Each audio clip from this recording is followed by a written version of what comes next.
How would you like to be able to raise private money? I'm talking about right at $1 million of private money in a short 1 hour luncheon. Well, that's exactly what I did. I raised $969,000 at just one private lender luncheon.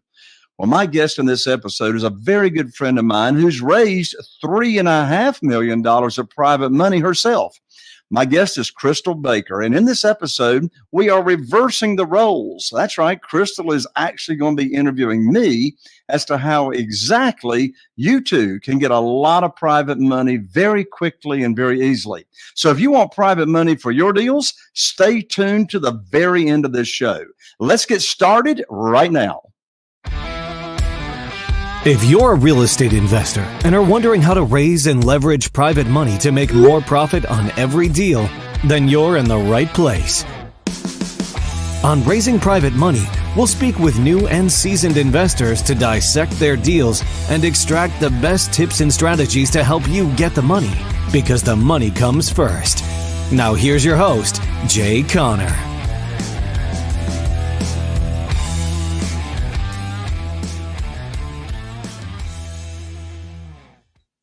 Well, I'm super excited because I have the unique opportunity to actually get to interview you, Jay. And so thank you for having me. And I hope that we can share some really great information with all of your guests. The question we were asked is, because there's word out there that you raised $969,000 at one time. How did you do that? Well, you know, Crystal, and of course you very well know because you've raised millions in private money yourself for your real estate business, like myself. There's so many ways to attract private money. Of course, one way we don't do it is trying to pitch somebody on a deal. In fact, I've never pitched a deal, right, in my life. So what do? We put on our teacher hat, right, and we teach people. So how did I raise $969,000? It was at a private money luncheon, a private money luncheon. And what in the world is a private money luncheon? Well, a private money luncheon is where you invite people to this luncheon. You have a set menu. They're not, ordering off the menu and all that.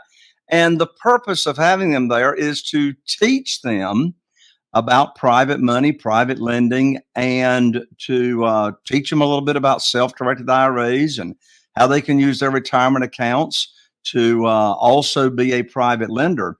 So the event is just wonderful. I mean, what a great way to leverage your time. Takes the same amount of time to teach one person about private money and how it works and what your private, lending program is and that type of thing, versus, having maybe 20 people that you're teaching.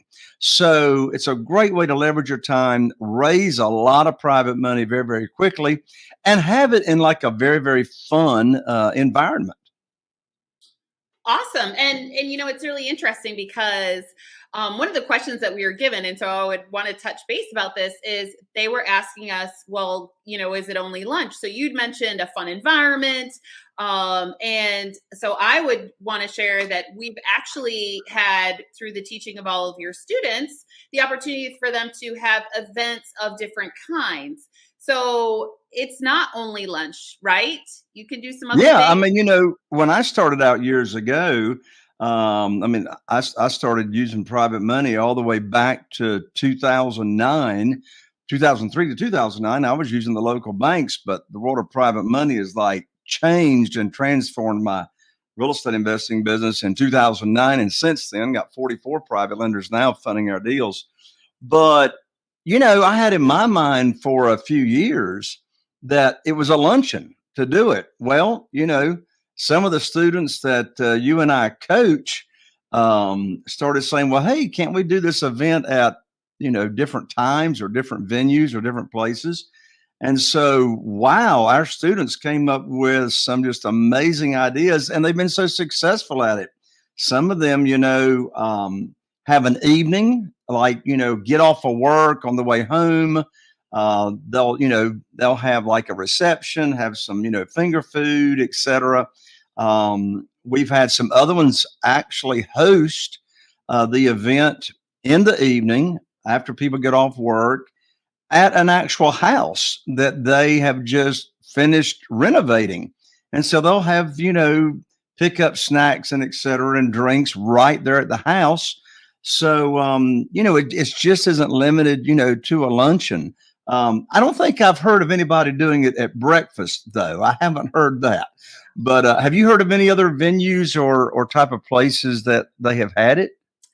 So, it's interesting you bring that up. We've had people that have leveraged, and it's about the relationship you have with your potential private lenders. So know your audience. So we've had people, like you said, do happy hours. We've had people do them at breweries, restaurants, catered at the fellowship hall at the church. We've had people that have used buildings that are part of the HOA. So like a community building. We've had people that brought it into their own home and have done like desserts. So there are a plethora of different places that you could do something like this. It's just really, in my personal opinion, it's about knowing your audience and where they would feel the most comfortable and it would build the most confidence.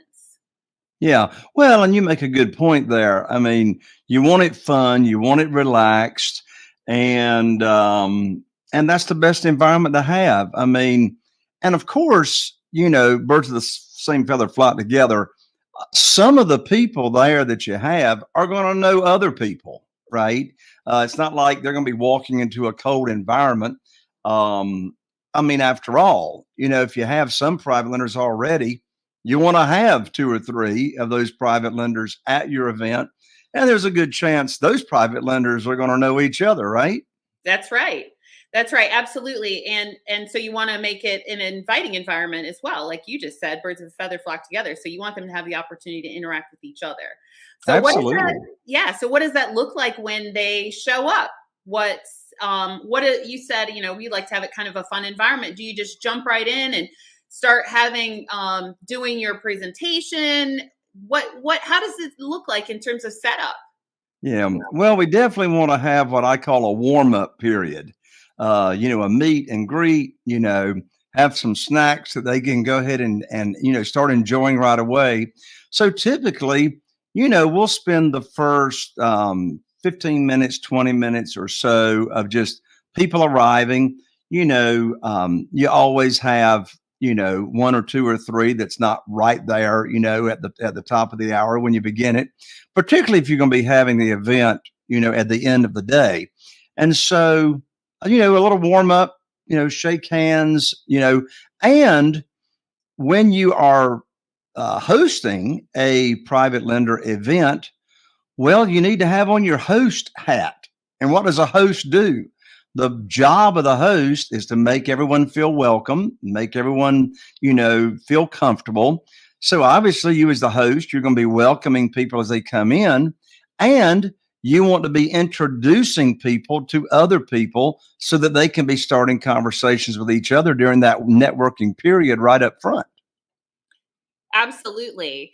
And I think you just, you made a key point. Oftentimes I find that people forget that is your responsibility, that you want to warm up the audience with one another as well, doing those introductions, being there to meet and greet. So you don't want to be off ready to prepare to, present a PowerPoint or be off on your own when you should be really interacting with your guests. Absolutely. As I said, the job is to make them feel welcome, make them feel comfortable. So I just want to unpack just a touch, and only for just a moment. We've talked about different types of places that you could have the event. What are your key recommendations about assuring that you've picked the right place for the event, aside from, like I commented, knowing your audience? Well, if you're going to have it at a restaurant, I don't really recommend having that in the back of a Denny's restaurant. I'm probably not going to want to do it at and look, I love Denny's, right? Nothing against Denny's, but I want to have it at a location, particularly if it's going to be a restaurant, at one of the nicer places that I could afford to have the people, because you want to put your best foot forward and let them know that you are really trying to provide something of value. Obviously, the people you invite are not going to be, if it's at a restaurant and it's a luncheon, they're not going to be paying for their own food. You're going to, as the host that's teaching people about private money and self-directed IRAs, you're going to be providing the meal. So, if it's at one of your houses that you have renovated and you want to show that off, what a great place, to have your general contractor, at that. But if it's going to be at a restaurant, put your best foot forward. Like for myself, when Carol Joy and I have a private lender luncheon, we have it over at the Dunes Club, which is right on the ocean front. It's a private club. And so, it gives that kind of exclusivity. However, you may not be a member of a private club. Good chance maybe you aren't. Well, have it at a nice hotel, a nice resort, the best setting that you can come up with. Absolutely. And we do love the Dunes Club. It's lovely. But that being said, that does set a high precedent. But like you said, if it's a location where one, obviously it speaks to the best that you can, the most that you can afford to do it, but also is a private location where you're not going to be interrupted, a lot going on, or there's all that background noise or activity. So people can actually be engaged with you. So you've mentioned a couple things about people that you might want to invite. So I heard you say current private lender, and I heard you mention contractors. So who should you invite to come to your private lender luncheon or event? Yeah, what I do is, I want to have as much credibility. I want to have as much proof as I can at the event that these people would, give me credibility. Well, who in the world would that be? Well, first of all, I want to show my attendees that, I've got a real team put together.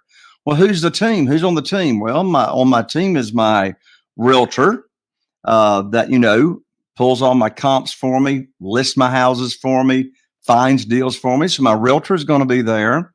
I'm also going to have my real estate attorney. Now, if your attorney doesn't give you enough credibility, then, well, you need to change your attorney.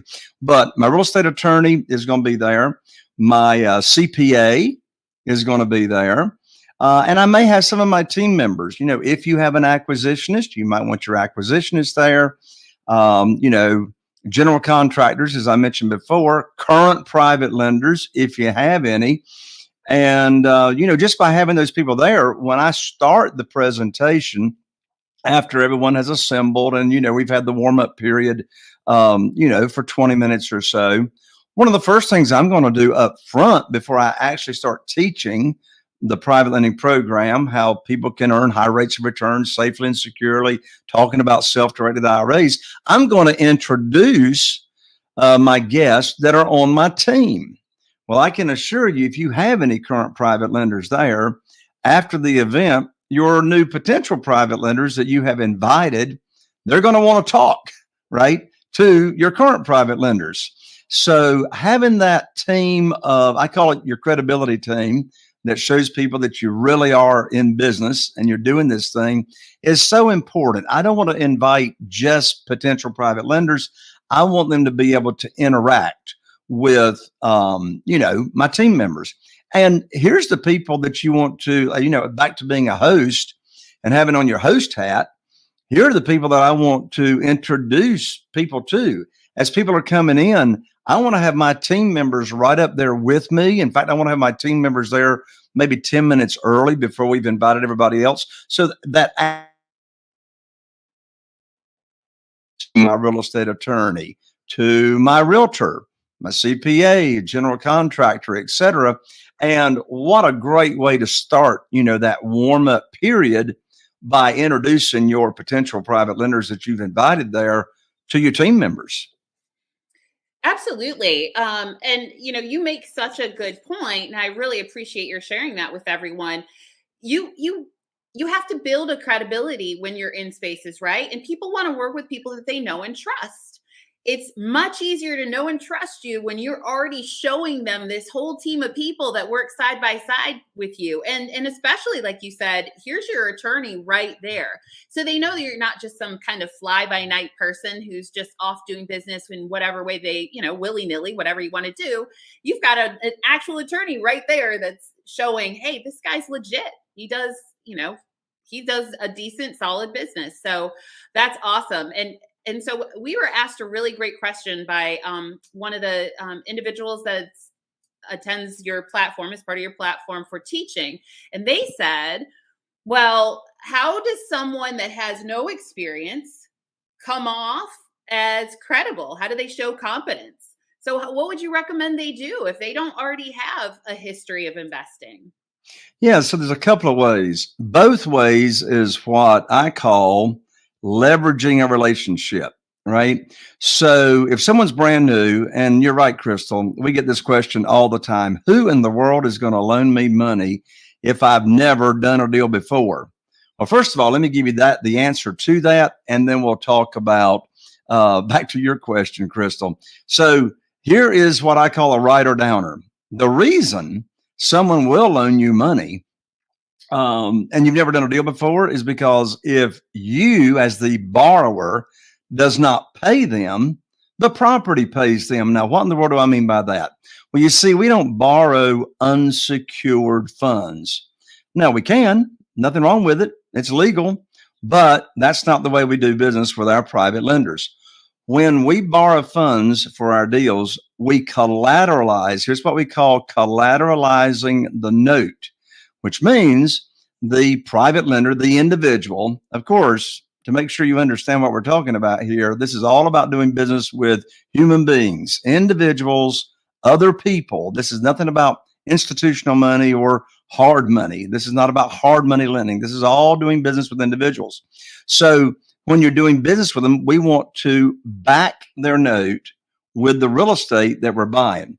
So how do you leverage a relationship? Well, if you're working with someone, say like myself, and we are in business together, whatever, then you can leverage our relationship. You can say, somebody says, well, how many deals have you done? Well, you can honestly answer that question. Well, myself and my business partner, Jay Connor, or whoever it is, he's rehabbed over 450 houses, right? If you're doing, you can joint venture with someone right there in your local area. And what I mean by that is, one thing you should be a member of is your local RIA, your Real Estate Investing Association. Get involved in your local Real Estate Investing Association, volunteer, right? Well, when you are networking with people at your local RIA and you learn that someone has been, doing deals, well, you can offer to joint venture with them by saying, you know what, I know how to raise private money. Would you mind us joint venturing on a deal? And what I can bring to the table is the money and the funding. In fact, Crystal, we have a student and his wife, Eric and Erica. They just bought an apartment complex on a joint venture because they had learned from us how to raise private money. So leveraging your relationship with someone else, if you're new, that is experienced, is a great way to have immediate credibility just by talking about them being your business partner. Yeah, absolutely. And so I want to point out a couple of key things that you said. And one is that we collateralize these notes, right? So you're not just borrowing private money and saying, sure, we'll get it back to you. You're actually giving them an equity cushion by collateralizing it to the property. So that is one key thing, and certainly differentiates the way that you teach the program vice a lot of other people that are out there that are working in private money. And so that gives you a lot of credibility from the very get-go. And then on top of that, like you said, you can leverage these relationships. So when you are working with someone like yourself, when you have coaching students, they have that right to say, hey, I'm in partnership with you. So they can, and I tell them when I'm working that one-on-one coaching them, I explain to them that, they have the great opportunity since they work with you that they do have that relationship. They can call us at a moment's notice. They can ask you for help. So it isn't like they're out on their own, and that's not true. So it's really leveraging that relationship. You're right, Crystal. I tell you, Crystal, I know, but someone listening may not know. I'm so excited about this private money guide that I recently finished writing, and I want to give it away for free. And this private money guide will put you on the fast track to getting funding for your deals and never miss out on a deal, just like I haven't and like Crystal hasn't for, a long, long time. And the name of this guide, you can download it for free. The name of this private money guide is 7 Reasons Why Private Money will skyrocket your real estate business and help you build incredible wealth. This will get you started on the fast track for getting private money and funding for your deals. And listen, if you've never raised private money or you have raised some, you want to get this private money guide. You can download it for free at www.jayconner.com/money guide. That's all one word, money guide. Again, that's www.jayconner.com/money guide. And you know, Crystal, we've been working together for a number of years just for the fun of it. Share with our listener, how much private money have you raised? I have a little over 3 million in private money at this time. Yeah. And are you having the same trouble I am? And that is, you got more money available to you than you can use. Yes. In fact, I think you and I have had this conversation that during all the events of the last couple of years, it's really skyrocketed, even in comparison to before. We have people seeking us out. Yeah. And you know, and the deal is, as you and I have talked about time and time again, you know, none of this is chasing, none of this is begging, none of this is selling.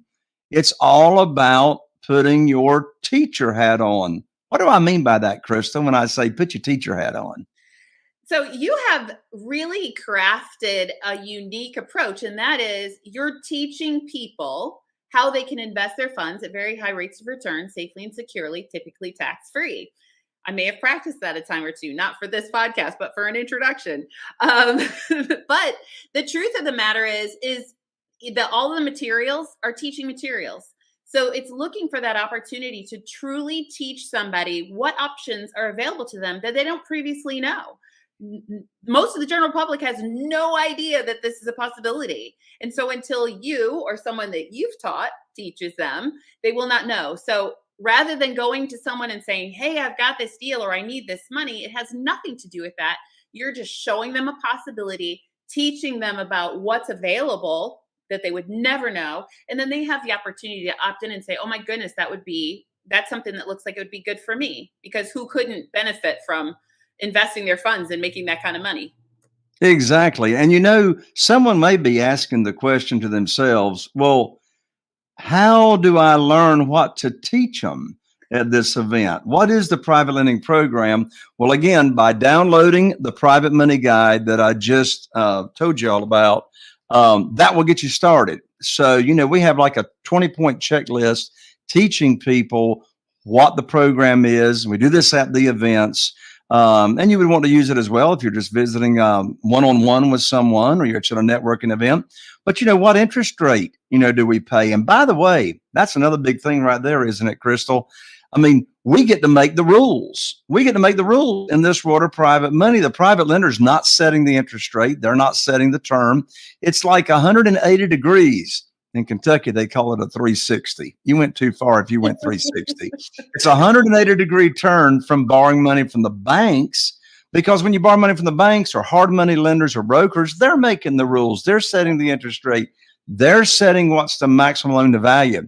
But in this world of private money, we as the borrower teaching other people, we set the whole program, right? We even have a way for them to get their money back in case of an emergency prior to the term coming due. So, you know, it took me a little bit of time to get that whole concept wrapped around my head. I mean, we never bring any of our own money to the closing table. It's like, it's all really, private money is all a no down payment transaction, meaning it's not of our own money that we are bringing to the table to, you know, purchase the property. The private money lender is funding all of it. And Crystal, don't we always bring home a big check when we buy? How does that work?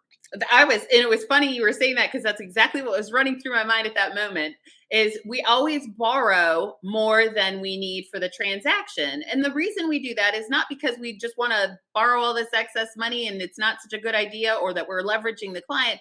We're just still staying within the parameters that protect the client, but it makes sure that we have money to get our rehab done, to pay for carrying costs, and whatever else you might need to do with it. So you're leveraging the property and the equity in the property to borrow more and actually get that money that's excess cash to close. I love it. Back to you, Crystal. You're the one with questions today. Yeah, absolutely. I want to say one thing. I love that you shared the private money guide and that it's free to people, because one of the things that I love about you is you're always about giving back. So make sure that everybody is watching. I just want to share with them, please make sure that you take advantage of that, because that's really what Jay's about. He has a servant's heart. He's giving back. So I love that you're doing that for them. So I wanted to ask you at least one more question. I'm not sure how much more time we have, but one more key question I want to kind of dig down in that we were asked, and that was, well, what in the world happens after this private lender event? So you know that you got there, you opened it up, you had some interaction, you got them all warmed up, and then we know that you presented your private lending program to them. But what happens when it's over? Well, here's a writer downer. Have you ever heard me say the money is in the follow-up? The money's in the follow-up. So what happens after the event? Well, first of all, this is all about positioning. So these people that were invited or are invited to your event, you're asking them for their help. That's up front. You're asking them for their help as far as, hey, I need you to help me have a successful event by attending. And, Crystal, have you not heard more than once, our student will have an event planned. The student will call up and invite people, and they'll say, well, I'm really not interested in that. And, I don't want to eat your food for free. And, I've heard at least one student say, well, hey, I know you're not interested. That's fine, but I need your help. I need you to show up so this is successful. And they do, don't they, Crystal? They do. Well, people want to help other people, and you teach this. And there's actually a study out there that was done that says people who help other people actually like those people more. So if you're not asking them to do something complicated, you're feeding these people. That's not complicated. You're giving back. So absolutely, people will show up. And then amazingly enough, turns out once they hear the information, they're interested, right, Jay? Exactly. I've heard students say this time and time again. I'm thinking of one in particular that, she actually said, look, I need your help. I need you to come anyway. And she ended up being, a private lender, after the event. So what happens after the event? Well, we're going to call them up. We're going to thank them for attending the event. Thank them for, helping you out by coming to the private money event. Ask for their feedback as far as, well, can you give me some advice on how I could have made the event better, right? And, I'm thinking of one particular student of ours, Crystal, that says when they do the follow-up, they don't even ask them if they're interested. The attendee is automatically going to tell you if they're interested or not after you've thanked them for coming and asked them for their feedback, right, Crystal? Absolutely, because this is a great opportunity for them. So if they already have that warm connection, you're not making them come find you. You're reaching out and saying, hi, how did it go? What'd you think? This opens the door for them to just share where it is that they are. Oh my goodness, I'm really interested in that. How do I get involved? Exactly. So yeah, the private money event, great way to leverage your time. I've raised almost $1 million in private money just doing one of these events. And so I just can't encourage you enough to have your own private money event, just like Crystal, just like myself, just like, our other students have all across the nation. And again, how are you going to do that? Well, you're going to get started by downloading the private money guide at jayconner.com/money guide, and they'll get you started. Crystal, how fun has this been for somebody else to ask me questions and instead of me doing all the interviewing? Thank you for joining me, Crystal. My pleasure. Thank you for letting me pick your brain.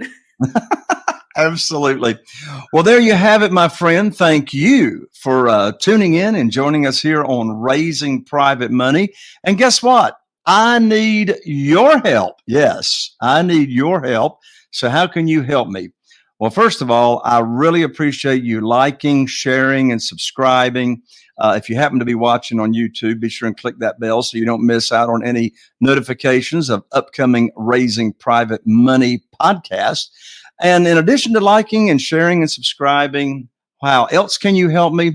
Think of one person, a family member, a friend that you believe, a fellow real estate investor that could really take advantage and have value in listening to this episode. Share this episode, and I will appreciate you so much. So that wraps up another episode of Raising Private Money. I'm Jay Conner, the Private Money Authority, wishing you all the best. Here's to taking your business to the next level. And we'll see you right here on the next Raising Private Money. Are you feeling inspired by the knowledge you gained in this episode? Then head over to jconner.com/moneyguide. That's jconner.com/moneyguide and download your free guide that shares 7 reasons why private money will skyrocket your real estate investing business right now. Again, that's jconner.com/moneyguide to get your free guide. We'll see you next time on Raising Private Money with Jay Conner.